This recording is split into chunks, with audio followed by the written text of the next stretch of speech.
Misha feigns deafness and hums cheerily. Stop that, I know you heard me. You have no excuse. Unlike Shizune. Shizune opens the door to the council room. It's a very plain, sparsely decorated room, although it's quite large. Maybe a little larger than the classroom. There's a big table in the center, surrounded by chairs and a smaller desk, prominently placed in the back of that. I assume it's Shizune's. There are a few regular desks and chairs stacked to one side, as well. Extras, perhaps? Aside from the tables and chairs, the room doesn't have much to offer. Just a couple of filing cabinets and bookshelves stacked with old school records and documents. Nothing much else. In fact, nothing else. This is a pretty bleak room. They could at least put a potted plant in here or something. But the most noticeable thing that this room doesn't have is other people. Are we early? ... No? What do you mean, no? Does it mean nobody else is coming today? ... Ah! Yeah, that's right. Before I manage to ask what this case, Shizune claps her hands together very energetically. ... Hee-chan, let's play Risk. Come on, you've promised, didn't you? You have to! Ha ha ha ha! Okay. Do you want to know the rules? We can explain to you while we set up everything. Up. While Misha is talking, Shizune takes out what looks like a board game from behind one of the filing cabinets and throws it on the table. Actually, this looks kind of interesting. After Misha spends a little too long for her like running through the basics with a somewhat vague and confusing tutorial, Shizune cuts in and declares the game has started with a decisive motion, slicing her arm through the air. Shizune's aggressiveness is rubbing off onto me. I start feeling more competitive than I intend to be when I agree to this. Halfway into the game, while I try to ponder how to defend against Shizune's assaults from the two fronts, she breaks my concentration by drumming her fingers on the table to get my attention. ... Hee-chan, Shizune wants to know that you're taking too long to make a move. Shi-chan also says that she'll let you keep Australia if you agree to join the student council. I thought this was a game with no strings attached. Just the fact that she would dangle that over my head as an offer means that she knows I care about the outcome of this game. And anyways, Yadail! ...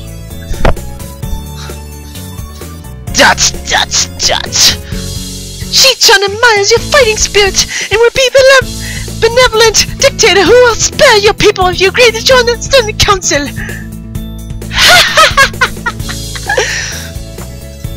You're so competitive, Shizune. She seems to take this as a compliment. I would expect the student council president to be a little more magnanimous. She doesn't seem to know what the word means or how it's signed, so she pulls out a piece of paper and writes it for Shizune, who in return signs it back to Misha. Misha presses her index fingers against her temples, as if trying to physically imprint the words into her memory. ... Suddenly, Shizune bursts into a flurry of gestures. Misha looks daunted by the pace of her heated signing.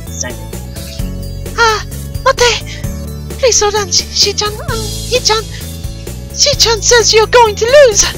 Tell her I will crush her world empire with my rebellion! Okay. Those eyes of her shine with childlike mischief. ... She says you have no chance if you keep playing like this. No, you won't.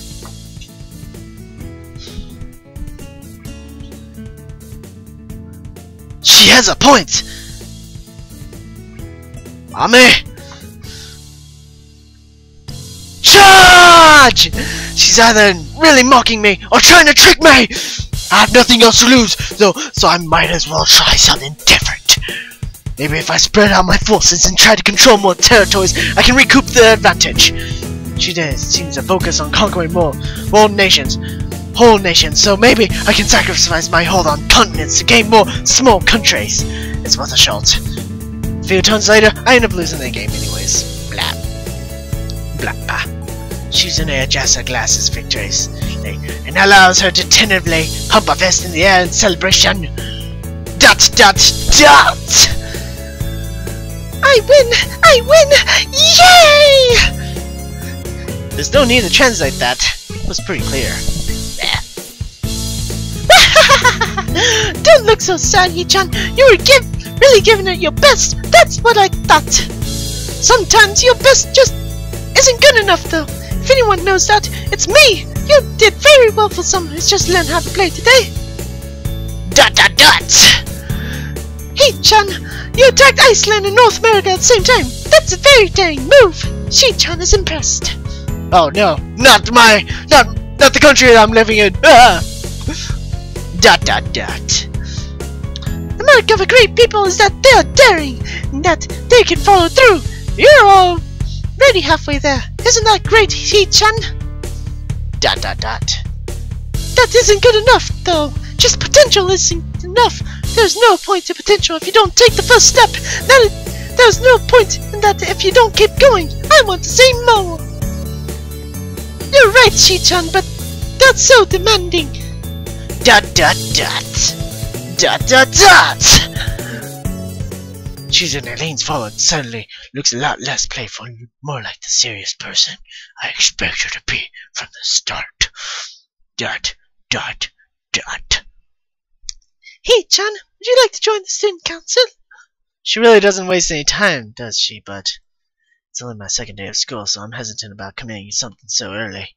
I haven't even taken a look at any other clubs yet. Springtime with Shizune and Misha doesn't seem like something I would hate.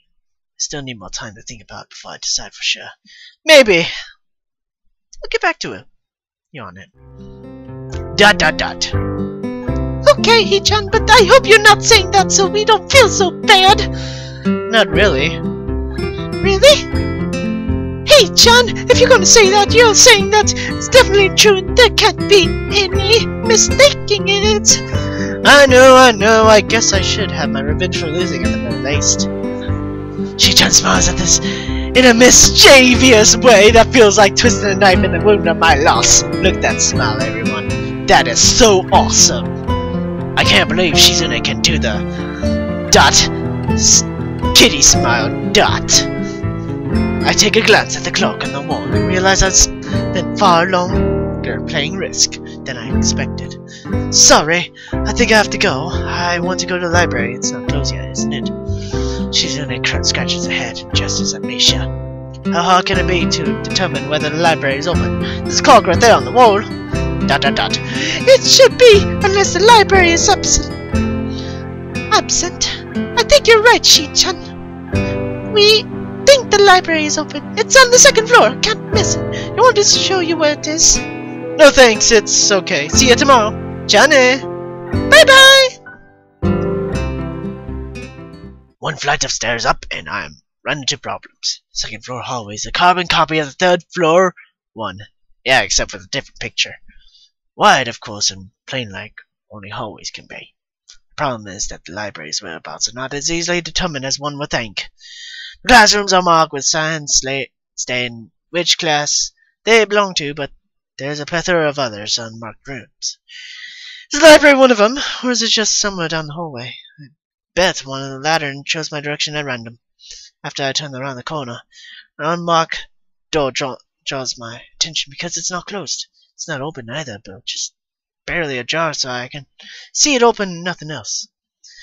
It would make sense for the library door to be invitingly open, and while this one is not quite that, it's good enough. At the very least, it means that someone is inside and I can ask directions no matter how embarrassing that is. I gingerly push on the center of the door with my fingertips, every muscle in my arm ready to pull back at a moment's notice. The feeling of being an outsider at school can't be shaken from my mind, so much that I instinctively feel doing something wrong by inch. Door slowly cranks as if groaning from deep sleep, so it's much easier to open than I'd anticipate. Leaning over and poking my head even further, I inside as fast as possible, meek "Hello?" on my lips as quickly snatched away.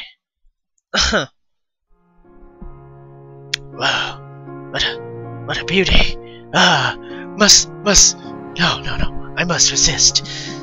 This is not as what I was expecting. I mindlessly let the door open to its full extent, taking in the sight of a solitary figure, taking center stage on the otherwise abandoned room. The situation steals my voice, leaving me standing at the doorway, staring at the beautiful girl. Evidently, having taken her time to assess the situation, the girl gently puts down the teacup and opens her eyes, but doesn't look at me. Hello there, may I help you? Staring directly in front of her. The movement of her lips seems to break the silence rather than the words. However, it's the soft, measured voice that reminds me she's separate from the room. She's a being separate from the room itself. Not only is she likely the tallest girl I've ever laid on, but even among the foreigners I've met, she's strikingly distinct. Hi. Sorry for intruding. I was just kinda lost. She takes a moment to formulate a response before speaking. Every action she takes feels as if it's carefully choreographed beforehand. Care to take the seat? Unexpected, considering that I'm intruding upon her. Thanks. I slowly stepped towards another seat opposite her, the girl resting the teacup and saucer on the wooden table in between. The way she doesn't track my movements with her head is telling that, and the slightest cloudiness in her eyes means she must be at least partially blind, like Kenji. Come to think of it, her voice doesn't have any detectable accent either. I guess she must be half Japanese. As I take my seat, her composure takes me slightly off guard. Her air of relaxed confidence makes the silence entirely uncomfortable. The calming atmosphere is so very different from the student council office. I take it you're a new student to Yanmaku? Yes, I just transferred in yesterday. I get a distinct feeling my speech pattern doesn't match the formality of hers, essentially by her restrained bout of greeting, one which I hasten to match before realizing the futility of the action. I'm Lily Sato. Pleased to meet you. Hisao Nakai. She gives a nod before gesturing roughly in the direction of a teacup. Would you care for a drink? Sure. As much as it pains me, I can't keep step with her formality in the proceedings. She gives a kind nod, taking the request in stride. Without another word, she steps off the chair and prepares a second cup of tea from a collection of supplies laid out along the shelf. Brush here, brush there, her left hand often lightly touches the side of whichever container she's pouring into. It seems to be a process she's found doesn't have time to perform. As I lean sideways to see around her back, she seems to use her long, dainty fingers to measure the right amount of water in the cup. It's one thing to see how the different disabilities the school and my class have, but it's quite another to see how everything seems to adapt. Shizune and Misha have no problem working together to communicate to me, and Lily herself seems to have worked around for problems I never thought of. While I feel slightly guilty about her doing the work, she seems pleased to be following the correct process of the offer, or preparing the drink. So, her soft voice brings me out of my silence of observance. Which room were you looking for? It's not often this classroom is visited after school. The school library. She's in it. Some classmates told me it was on this floor. She finishes pouring water in the teacup as she nods. A small metallic tapping coming from the teacup, indicating it being stirred. I'm aware of Miss Hakamichi. As of most students, to be with them means you're in class 3-3, no? That's right, in the science room with Yogi Muto. She gives a small giggle before settling down the teaspoon and slowly walks toward the tea table, teacup and saucer in hand. He's quite a character. I imagine you come to like him. Most do. As she settles down in the tea, I gently take it and have a sip. I'm really more of a coffee person, but this seems like a rather bad moment to bring it up. Nonetheless, the smells quite nice. I hardly think it'd be hard to choke down.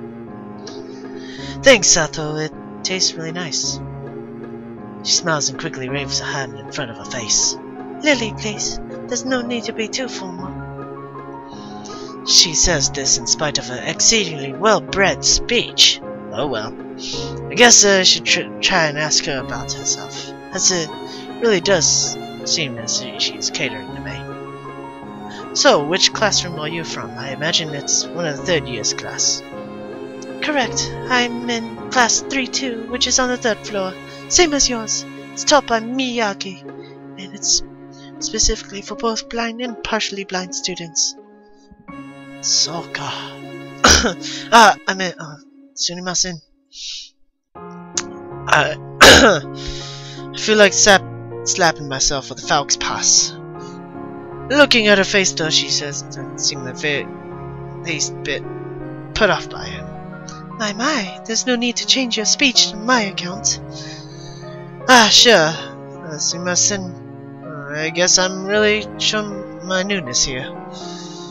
An environment like this would be a big change, so I can't fault you for it. While the same can't be said for everyone, many have come to terms with their condition. A category which would conclude her, it seems, all too ready to jump ships from this particular topic. I sog into another. Do you come here to drink tea often? It's a really nice place here. Thinking on this. This might be a version of the place beyond my school that I like to have lunch at. I come here fairly during lunch times. My duties as class representative don't leave enough time for an official club, so a member and I use this room for having tea. Class rep, huh? Compared to Shizune, her mannerism seems to be almost completely opposite. While Shizune is blunt and fiercely driven, Lily seems relaxed and calm, almost aloof. Come to think of it, she might be useful for a less biased view of the school's clubs. What kind of clubs are there to join? The more popular ones are the track and field, which use the field near the school during lunchtime, the baseball club and the book clubs, and the room near the library. There are also numerous small ones too, such as the art and music clubs. At a time which I'm just wanting to get to my feet, rushing into a club right away seems slightly unappealing. I wonder if this school shares the same rules as my old ones. Is it compulsory to join a club? It isn't, though. It is encouraged. Ah, good. That's a relief. I really let down my guard around the school to let such a thing slip out. This fact seems to slightly amuse her. Aw, she's smiling. That's cute. Not wanting my tea to get cold, I finally start drinking, as Lily does the same. As I look over the window, over her shoulder, I notice the light coming in the room has a distinct orange tint. Even here, the time doesn't stand still. Huh? The time's gone quickly. Sorry? Right, she's blind, of course. She can't see the sun setting. It just looks like the sun's starting to set. It seems to come after a surprise for her. I guess she must have lost track of time. Sorry, Hisao. I didn't mean to keep you from the libraries for so long. Quickly moved to allay her concern. No, it's okay. The library's still open, isn't it? She pauses and takes a moment to think on it. It's probably something I shouldn't have asked Shizune when I had the chance, but Lily seems likely to know in any case. True. It's open until 6:30 during weekdays. Quick glance at my watch confirms I have well enough time to get there. I might get going in that case. It's been nice talking with you, Lily. She smiles and gives a deep nod to her. Her hands still neatly folded on the table in front of her. It was my pleasure. think of it. Shall I show you where the library is? I couldn't possibly ask for more help. I should be able to find it alright. Well, unless my navigation skills failed me, like last time. Which they seem to have a habit of doing. It's alright. I was going to be talking to the librarian in there in that case. I could introduce you. This gets better and better. It's pretty hard to deny her offer. If you're sure, then that'd be great. Thanks. Arigato. As she stands up to follow me, she takes hold of a straight retractable cane that had been slipping in the handle of a bag on the floor. Compared to the cane the boy in my class had, Lily looks much thinner and longer. His must be for support, whereas Lily is for navigation. Together we leave the peaceful room and enter the empty hallways on the way to the library. Side by side, my pace carefully slowed to match hers. We slowly walk towards the hallway. It doesn't take long for us to arrive at the door to the warm-looking room, apparently situated in the center, rather than either wing. Ladies first! She gives an appreciated smile at the gesture, taking the lead as we file in. To the left is the room, wooden library corner, with the library proper being on the right. It easily dwarfs my old school's library, with a distinct smell of old books giving the place an almost world air. There doesn't seem to be a lot of students here, considering the time isn't a big surprise. No one's probably either in the school grounds or in dorms. Yuko, are you here? She says it to thin air since the library doesn't seem to be present. Of course, Lily can't say this. What's unexpected is that it draws a reaction. Something from under the counter thuds against it, followed by a quiet wail. Huh? The origin, apparently. The librarian quickly crawls out and bounces up to extreme, rigid attention. Hi, Lily. How can I help you? Her voice is strained in a veiled attention to sound casual. She's running in the back of her head. I think I did that voice wrong. Oh well. Good afternoon. What happened just now? I heard a strange sound. It's nothing. I just hit my head.